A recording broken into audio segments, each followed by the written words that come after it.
마태복음 3장 13절부터 17절까지 말씀 제가 읽도록 하겠습니다. 그때 예수께서 갈릴리를 떠나 요단강으로 요한을 찾아가셔서 세례를 받으려고 하셨다.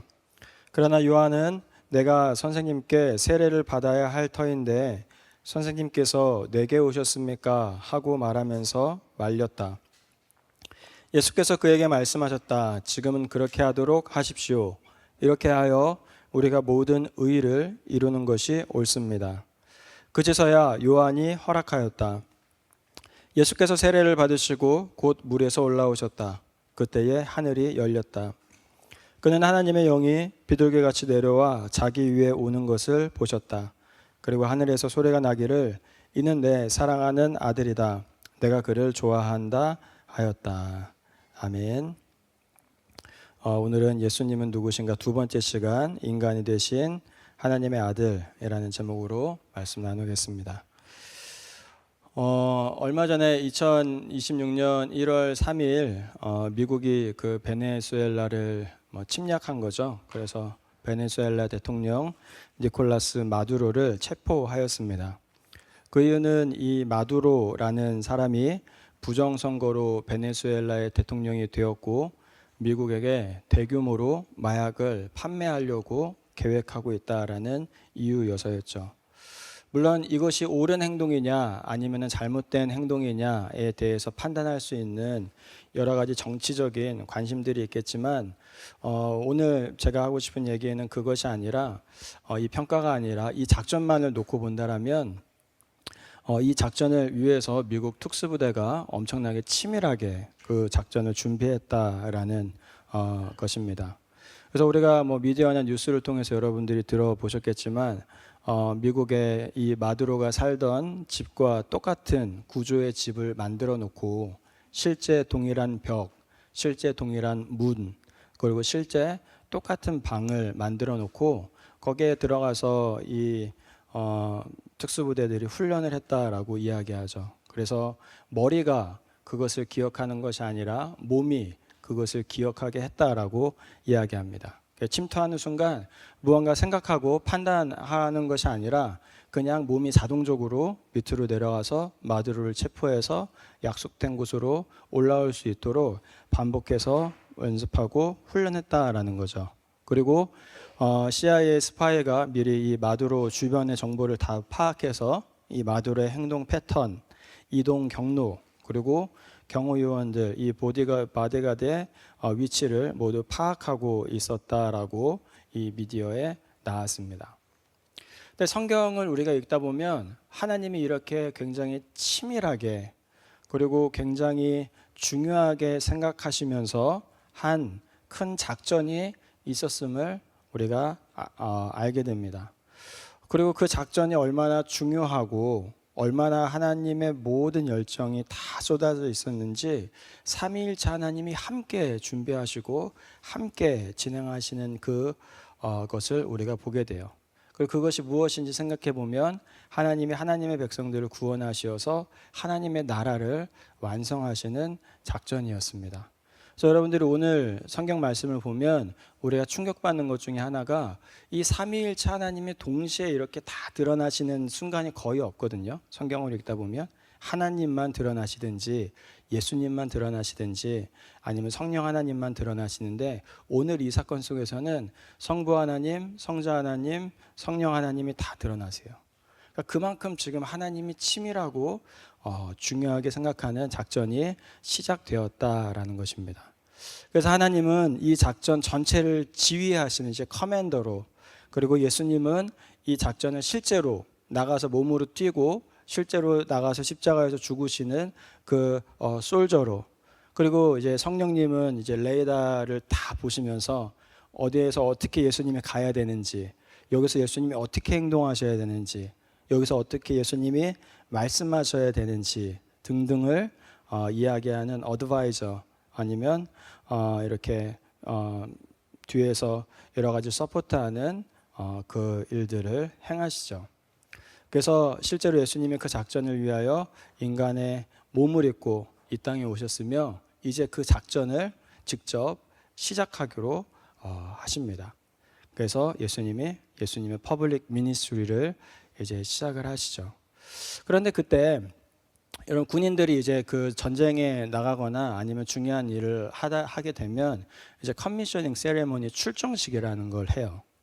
그래서 군인들이 작전에 나가기 전에 미리 다 군인들이 모여서 이제 나가서 죽을 수도 있는 거잖아요. 가족들과 인사도 하고 그리고 또 그 안에서 군악대들이 와서 축하도 받고 위로도 받고 그러한 일들을 합니다. 마찬가지로 예수님도 그러한 일들을 하세요. 그래서 예수님이 퍼블릭 미니스트리를 시작하기 전에 예수님의 커미셔닝 세레모니 두 가지가 나오는데 하나는 예수님이 이 베프티즘, 이 세례를 받으시는 장면이고 다른 하나는 예수님이 40일 동안 금식하신 다음에 시험을 받으시는 장면입니다. 그래서 이 출정식을 통해서 그 군대의 어떤 작전이 뭐고 그들이 가서 하게 될 게 뭐고 그들은 누구인지가 잘 드러나는데 이 예수님의 이 세례 장면과 그리고 예수님이 시험 받으시는 이 장면 역시 예수님이 누구시고 예수님이 무엇을 하시고 또 예수님이 어떠한 임무, 어떠한 미션을 가지고 나가시는지 우리한테 잘 보여줘요. 그래서 오늘은 이 예수님의 베프티즘 장면을 통해서 그리고 다음 주에는 예수님이 이 시험 받으시는 그 이야기를 통해서 우리가 예수님이 누구신지 지난주에 이어서 계속적으로 조금 살펴보도록 하겠습니다. 자, 오늘 본문을 우리가 잠깐 살펴보면 오늘 본문의 배경은 이제 예수님이 자라서 어느덧 어른이 되셨죠. 그리고 이제 퍼블릭 미니스트리를 시작하실 때가 되셨습니다. 그래서 이제 공적으로 예수님이 이 퍼블릭 미니스트리를 시작하시기 전에 세례 요한을 찾아가세요. 그리고 세례 요한에게 세례를 받으시려고 하십니다. 그런데 그때 이 예수님이 찾아오실 때 세례 요한이 예수님이 누구인지를 알아봐요. 예수님이 세례를 받으셔야 하는 분이 아니라 오히려 세례를 주셔야 하는 분이다라고 이야기합니다. 하지만 예수님은 하나님의 의, 하나님의 뜻을 이루기 위하여서 세례 요한에게 세례를 받으셔야 한다라고 말씀하세요. 그리고 실제로 물에 들어가서 세례 요한에게 세례를 받으시고 그 예수님이 세례를 받으신 후 물 밖으로 나올 때 하늘에서 성령 하나님이 비둘기처럼 찾아오시고 하늘에서 하나의 보이스가 들리는데 이는 내 사랑하는 아들이다. 내가 그를 좋아한다라는 하나님의 음성이 들려옵니다. 그래서 예수님이 이제 이것을 하고 40일 동안 금식하러 들어가시죠. 오늘 이 본문은 예수님의 출정식, 이 커미셔닝 세레모니의 첫 번째 파트로 특별히 이 말씀이 우리에게 보여주는 예수님의 모습이 있는데 그것은 바로 예수님이 인간이 되셨다라는 거예요. 인간이 되셨다. 그리고 그 인간이 되심을 통하여서 우리에게 보여주고 싶은 게 있으셨다라는 겁니다. 왜냐하면 굳이 예수님이 지금 받지 않아도 되는 세례를 받고 계시거든요. 자, 여러분 세례라는 걸 잘 한번 생각해 보면 이 세례라는 거는 굳이 예수님이 받지 않으셔도 되는 거예요. 다음 슬라이드를 조금 보여주세요. 네. 다음 슬라이드를 보시면 여기에 베프티즘에 대해서 이렇게 이야기해요. Baptism is the washing with water in the name of the Father, the Son, and the Holy Spirit. It signifies and seals our adoption into Christ, our cleansing from sin, and our commitment to belong to the Lord and to His church. 뭐라 그래요? 세례란 아버지와 아들과 성령의 이름으로 물로 씻어내는 것입니다. 이것은 우리가 그리스도 안에서 양자로 받아들여졌고 죄에서 씻겼으며 주님과 주님의 교회에 속하기로 작정하였음을 상징하고 보고하는 것입니다 라고 이야기해요. 그러니까 이 세례라는 건 누구에게 필요한 거예요? 죄가 있는 사람들, 죄가 많은 사람들, 그 사람들의 죄가 씻어지고 하나님 앞에 어돔트 됐다라는 거, 이 양자되었다라는 것을 드러내기 위한 사람들에게 필요한 세레모니다라는 거죠. 그러면 여러분 예수님에게 굳이 그 세레모니가 필요합니까? 필요하지 않습니까? 필요하지 않는 거죠. 굳이 예수님은 그 세례를 받지 않으셔도 되는 분이셨어요. 그런데 예수님이 지금 뭐 하시는 거예요? 의도적으로, 일부러 예수님의 인텐션을 가지고 세례를 받으신다라는 거예요. 그러면 이 세례를 받음으로 인하여서 예수님이 우리에게 하고 싶은 이야기가 뭐예요? 예수님이 우리와 같은 인간이 되셨다라는 거죠. 예수님이 우리와 같은 죄인이 되셨다라는 겁니다. 예수님이 우리와 같은 아픔을 경험하시겠다라는 거예요. 우리와 같은 몸, 우리와 같은 생각을 가지시겠다라는 거예요. 여러분, 세례라는 것이 갖는 또 다른 의미 중에 하나는 유니온, 유나이티드 되는 겁니다. 함께 한다, 하나 된다, 연합된다라는 거예요. 그러니까 우리가 예수님 앞에서 세례를 받을 때 우리가 그리스도의 몸된 교회에 유니온 돼요. 하나가 돼요. 그래서 우리가 그리스도의 몸된 교회의 한 파트가 되어서 그리스도의 몸된 교회를 통하여 구원을 누리는 거예요. 근데 예수님이 세례를 받으신다라는 건 무슨 말이에요? 예수님이 우리와 연합하시겠다라는 거예요. 여러분들과 연합하시겠다라는 거예요. 여러분들이 예수님이 인간이 되셔서 여러분들이 가는 그곳에 예수님도 같이 가시겠다라는 이야기고, 여러분들이 경험하는 그 슬픔을 예수님도 같이 경험하시겠다라는 이야기고, 여러분들이 경험하는 그 아픔 속에서 예수님이 신이니까, 하나님이시니까 나는 그 아픔을 경험하지 않을 거야 라고 말씀하시면서 피해 계시는 게 아니라 내가 너와 연합하여서 네가 가는 그 아픈 곳, 힘든 곳, 어려운 곳, 상처받는 곳, 굶주린 곳, 가난한 곳에 내가 함께 가겠다라고 선언하시는 그 선언이 뭐예요? 바로 이 예수님의 세례 장면이다라는 겁니다. 여러분, 사실 인간이 된다라는 것, 인간보다 못한 존재들에게는 축복이겠죠. 그렇게 예를 들어 동물이 곰이 사자가 마늘 100일 동안 먹어서 인간이 될 수만 있다라고 이야기한다라면 누구나 먹겠죠, 그렇죠? 근데 여러분, 신이 인간이 된다라는 게 여러분 그렇게 행복하고 즐거운 일이겠습니까? 근데 예수님이 그 일을 선택하셨다라는 거예요. 여러분들이 잘 아는 이야기지만 이거를 좀 어떻게 더 여러분들이 잘 이해할 수 있도록 도울까 이그젠플을 생각하다가 제가 몇 가지 생각해 놓은 이야기가 있어요. 어떤 거냐면, 우리 한번 롤을 생각해 보죠. 여러분, 롤. 여러분 게임 하시죠? 저는 롤을 한 번도 안 해봐서 제가 틀릴 수도 있는데, 여러분 롤 하시면 레벨업 하잖아요, 그렇죠? 여러분 시간을 막 투자해서 레벨업하고 아이템도 사고, 그리고 기술도 얻고, 땅도 차지하는지 모르겠지만 땅도 차지해요. 근데 친구가 와서 여러분들에게 같이 게임하자라고 얘기해요. 그러면 이제 레벨이 안 맞잖아요. 그러면 처음 레벨로 다시 돌아가서 처음 그 투자했던 시간과 그 돈과 그 에너지를 다 날리고 처음부터 다 다시 시작하라고 하면 여러분 어떨 것 같아요? 여러분, 퍼스 선교를 가고 우리가 캄보디아 선교를 가는데, 여러분 퍼스 선교사님과 캄보디아 선교사님 굉장히 훌륭하신 분이지만 그분들이 캄보디아에서 캄보디아 사람처럼 살지는 않으세요. 퍼스에서 원주민처럼 살지는 않으십니다.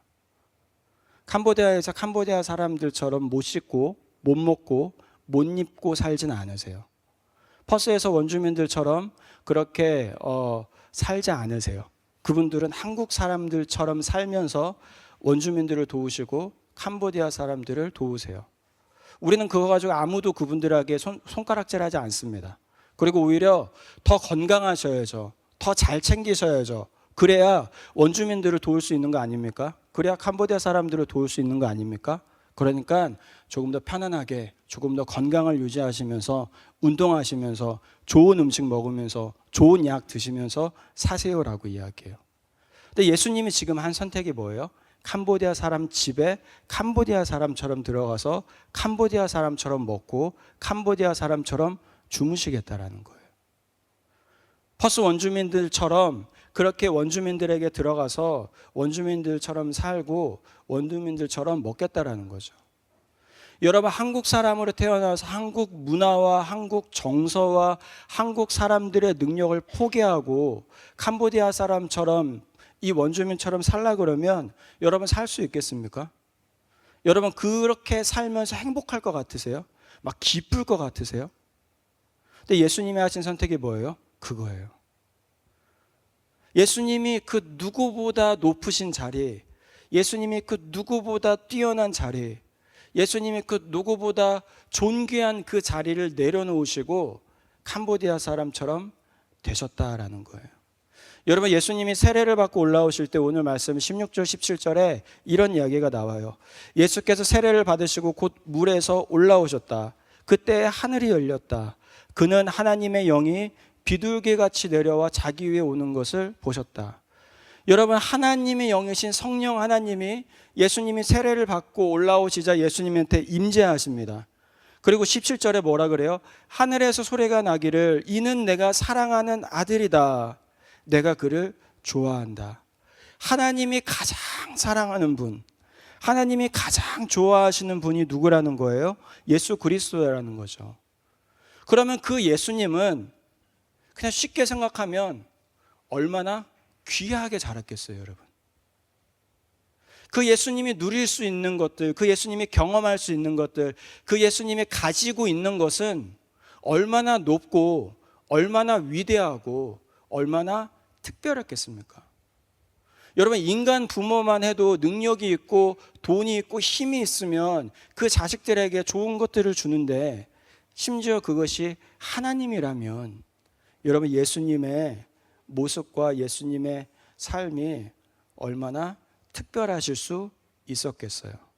그런데 예수님이 뭐 한 거예요? 그것을 포기한 거예요. 세례 요한도 그것이 마음에 들지는 않았던 것 같아요. 그래서 14절에 보면 세례 요한이 예수님이 세례 받으러 오실 때 말려요. 14절에 이렇게 이야기하죠. 그러나 요한은 내가 선생님께 세례를 받아야 할 터인데 선생님이 내게 오셨습니까? 하고 말하면서 말렸다라고 이야기해요. 예수님, 내가 예수님보다 낮은 사람인데 오히려 예수님이 나의 예배를 받으시고 예수님이 나에게 세례를 주셔야 하시는 분인데 오히려 내가 더 낮은 자리에서 예수님을 섬겨야 되는 분인데 어찌하여 예수님이 나보다 더 낮은 자리에 가려고 하십니까? 어찌하여 예수님이 나보다 더 불쌍한 자리에 가려고 하십니까? 어찌하여 예수님이 나보다 더 고생되는 그 자리에 가시려고 하십니까?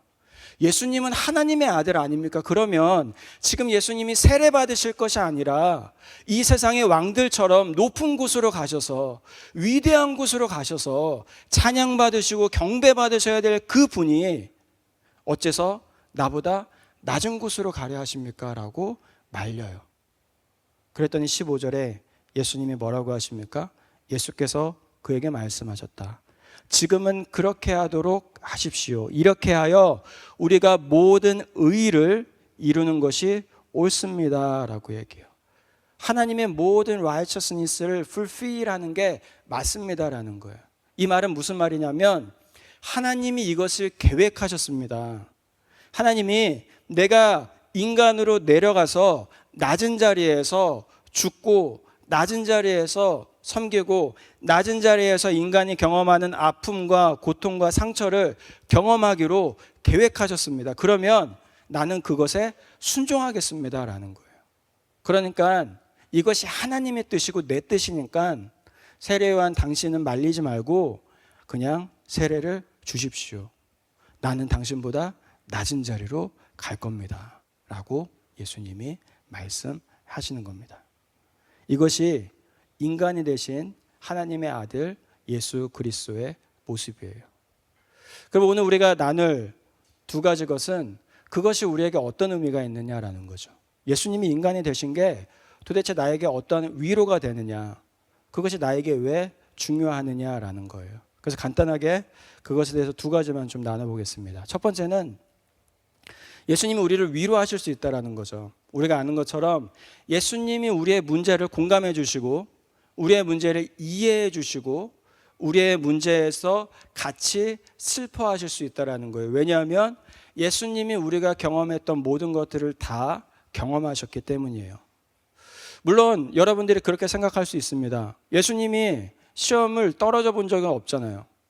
예수님이 여자친구한테 여자친구가 아니라 여자친구가 되기를 원하는 사람한테 고백했다가 차여본 적은 없지 않습니까? 예수님이 사업을 하다가 망한 적은 없잖아요. 예수님이 원하는 대학에 가보지 못한 적은 없잖아요. 그런데 어떻게 그 예수님이 나의 아픔과 슬픔을 이해할 수 있습니까? 라고 우리가 생각할 수 있어요. 예수님 시대에는 인터넷이 없었는데, 예수님 시대에는 비행기가 없었는데 어떻게 예수님이 우리의 경험을 할 수 있을까? 물론 예수님이 살던 시대는 지금과 시간이 다르고 문화가 다르고 기술의 발달이 다르기 때문에 우리가 하는 경험과 똑같은 경험을 하지는 않으셨어요. 하지만 예수님은 예수님 시대에 예수님이 하실 수 있는 그 경험을 통해서 우리가 경험할 수 있는 똑같은 외로움, 우리가 경험할 수 있는 똑같은 슬픔, 우리가 경험할 수 있는 똑같은 배반감, 우리가 경험할 수 있는 똑같은 피로를 경험하셨어요. 한번 생각해 보죠, 여러분. 예수님이 사역을 시작하실 때 예수님과 가장 가까웠던 예수님의 동생들이 예수님을 정말로 미워하면서 예수님은 귀신 들린 사람이라고 이야기했어요. 그러면서 예수님 막 조롱했어요. 놀렸어요. 예수님이 이제 예루살렘에 지금 잔치가 열리는데 왜 안 올라가십니까? 하나님의 아들을 해놓고선 왜 안 올라가십니까? 하며 놀렸어요. 또 예수님이 어떤 거를 경험하세요? 예수님이 3년 동안 열심히 제자들을 가르치세요. 매일매일 함께 데리고 다니면서. 그런데 그 제자들에게 예수님이 십자가에서 죽을 거야 라고 몇 번이나 얘기하셨거든요. 그리고 내가 다시 부활할 거야 라고 얘기하셨거든요. 근데 이 3년 동안 따라왔던 제자들이 예수님이 십자가에서 죽으시는 그 순간까지 그 예수님의 가르침을 이해하지 못해요. 무슨 말인지 몰라요. 그러니까 어떻게 보면 예수님은 티처로서, 이 랍비로서 실패한 거예요. 그리고서 그 제자들, 이 예수님이 십자가에서 죽으실 때 뭐 합니까? 예수님께 손가락질하고 저주하고 떠나요. 예수님에게 가장 누군가의 도움이 필요할 때에 그 사람들이 뭐 한 거예요? 예수님을 버린 거죠. 그 안에서 예수님이 큰 외로움과 배반감을 느끼시는 거죠. 예수님이 한참 사람들에게 병을 고쳐줄 때 이 사람들이 계속 예수님을 따라왔어요. 예수님 병 좀 고쳐주세요. 예수님 병 좀 고쳐주세요. 여러분, 예수님이 유명했을 거 아니에요. 병 고쳐주니까. 그럼 사람들이 예수님한테 얼마나 잘 보이고 싶었겠어요. 막 맛있는 과일도 갖다 주고, 막 어떤 사람은 막 헌금도 해가면서 예수님한테 예수님 제발 우리 가족이 병 좀 고쳐주세요 했던 그 사람들이 나중에 빌라도 앞에서 예수님이 이 심판받을 때 이 빌라도가 바라바를 살려줄까 아니면은 예수를 살려줄까 했을 때 그 사람들이 뭐라고 외쳐요? 바라바를 살려주고 예수 그리스도를 십자가에 못 박으라라고 얘기하죠. 여러분, 거기서 예수님이 얼마나 큰 배반감을 경험했겠어요. 여러분, 예수님이 3년 동안 공생애를 보내면서 수많은 사람들이 예수님을 쫓아다닙니다. 그 수많은 사람들이 예수님을 초대해요. 계속 사람들이 같이 밥 먹자 그래요. 계속 사람들이 가르쳐 달라 그래요. 계속 사람들이 병 고쳐 달라 그래요. 그 말은 무슨 말이에요? 예수님이 3년 내내 피곤하셨겠죠. 쉬지 못하셨을 거예요. 그러니까 예수님이 하도 기도해야 되는데 기도할 시간이 없으니까 뭐 한 거예요? 새벽에 가셔서 사람 없을 때 좀 사람들이 안 쫓아오니까 기도하신 거잖아요. 낮에 기도하고 싶어도 기도할 시간이 없으니까, 하도 사람들이 달라붙으니까. 그리고 예수님이 십자가에서 죽으실 때 여러분, 예수님을 누가 죽여요? 하나님이 죽이시죠. 하나님이. 예수님이 우리의 죄를 다 덮어 쓰셨을 때, 그래서 우리의 모든 죄를 감당하셔야 될 때 십자가에서 여러분, 마귀가 예수님 죽인 거 아니잖아요. 하나님이 예수님 죽인 거예요. 죄인이기 때문에, 모든 죄를 뒤집어 썼기 때문에 하나님의 저스티스와 하나님의 라이처스니스가 너는 죽어야 돼 라고 말했기 때문에, 그렇기 때문에 예수님이 십자가에서 죽으신 거예요. 여러분, 그럼 예수님이 경험할 수 있는 그 슬픔과 아픔이 얼마나 컸겠어요. 이 세상을 만들기 전부터 가지고 있었던 하나님과의 그 하나됨, 그 하나님과의 사랑, 그 하나님과의 관계가 순식간에 깨지는 거잖아요. 순식간에 그 하나님이 나를 적으로 몰고 있고, 그 순식간에 그 하나님이 나에게 칼을 들고 있고, 순식간에 그 하나님이 나의 목을 내려치는 거잖아요. 그러면 그 3년 동안 예수님이 여러분 뭘 경험하셨겠습니까? 아픔, 고통, 외로움, 배반, 슬픔, 좌절, 여러분들이 경험할 수 있었던 모든 것들을 예수님은 다 경험하신 거예요. 그러다 보니까 히브리서 4장 15절에 이렇게 이야기하죠. 우리의 대제사장 대신 예수 그리스도는 우리의 연약함을 동정하지 못하시는 분이 아닙니다. 우리의 연약함을 보고 슬퍼하지 않으시는 분이 아닙니다. 그는 모든 점에서 우리와 마찬가지로 시험을 받으셨습니다라고 자신 있게 히브리서를 쓴 사람이 우리한테 얘기해 주는 거예요. 여러분, 우리가 때때로 누군가와 이야기할 때 그 사람과의 대화가 우리에게 위로가 되지 않는 이유는 내가 경험해 본 거를 그 사람이 경험해 보지 못했기 때문이죠. 그러다 보니까 그런 사람들과 만나서 이야기하면 크게 위로받지 못하고 단절돼요. 저도 목회자로서 여러분들이 슬픔을 경험하고 어려움을 경험할 때 사실 그것을 잘 공감해 주고 싶고 잘 위로해 주고 싶지만 그러지 못할 때가 사실 되게 많아요. 지금 그 연서하고 연희가 연서가 있죠. 연서가 어디 있지? 연서가 있었는데 예. 네, 연서가 이제 그 할머니가 돌아가셨는데 사실 저는 그 친할머니에 대한 기억이 별로 좋지는 않아요.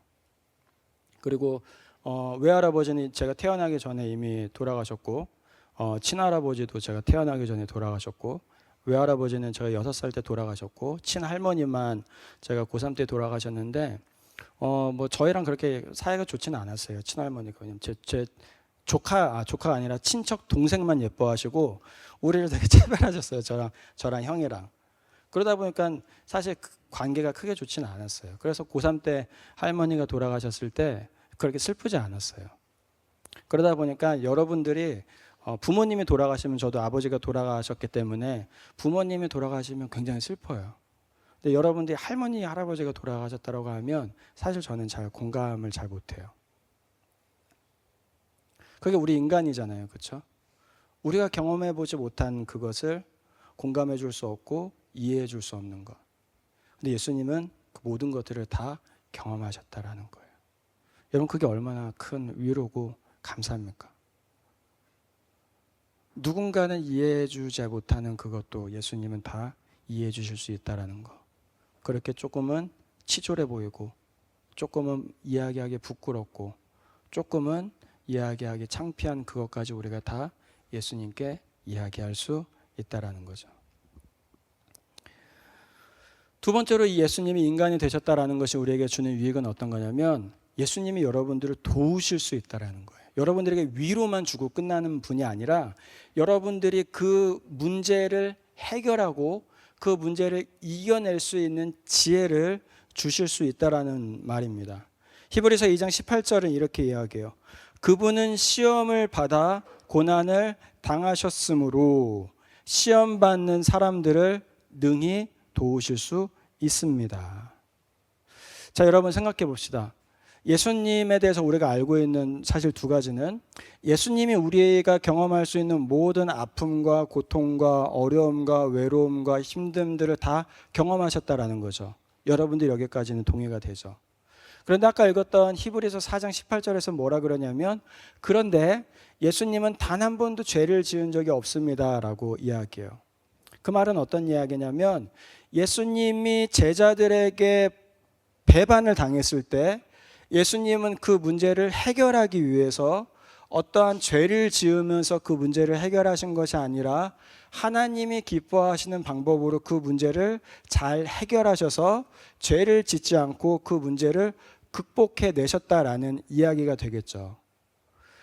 사람들이 예수님을 버리려고 했을 때 그 문제 안에서 예수님의 선택은 죄를 짓는 것이 아니라 하나님을 원망하는 것이 아니라 자기를 비판하는 것이 아니라 무언가 하나님이 기뻐하시는 방법을 선택해서 그 방법대로 그 문제를 해결함으로 하나님께 단 한 번도 죄를 짓지 않았다라는 의미가 되겠죠.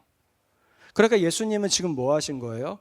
외로움도 다 경험하셨고 고통도 다 경험하셨고 슬픔도 경험하셨고 실패도 경험하셨는데 그러한 감정들, 그러한 상황에 놓일 때마다 그것을 지혜롭게 잘 극복해서 이겨내신 경험이 있다라는 거예요.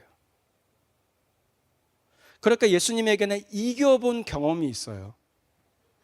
예수님에게는 이길 수 있는 지혜가 있어요.